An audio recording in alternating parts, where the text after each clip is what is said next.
It began like any other morning in New Haven, Enugu. The sun rose gently over tiled rooftops, neighbors greeted one another as children prepared for school, and all was calm.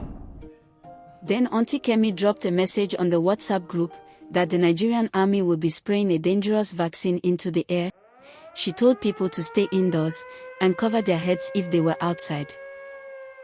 Without checking, people shared it, again, and within hours, the suburb descended into confusion. People covered their heads with plastic while others ran to buy salt and disinfectants. Later that evening, the truth came out. There was no spraying or vaccination. It was all a misunderstanding. But the damage was already done. Schools were half empty. Traders lost businesses, and even a woman fainted from stress. Misinformation is not a joke.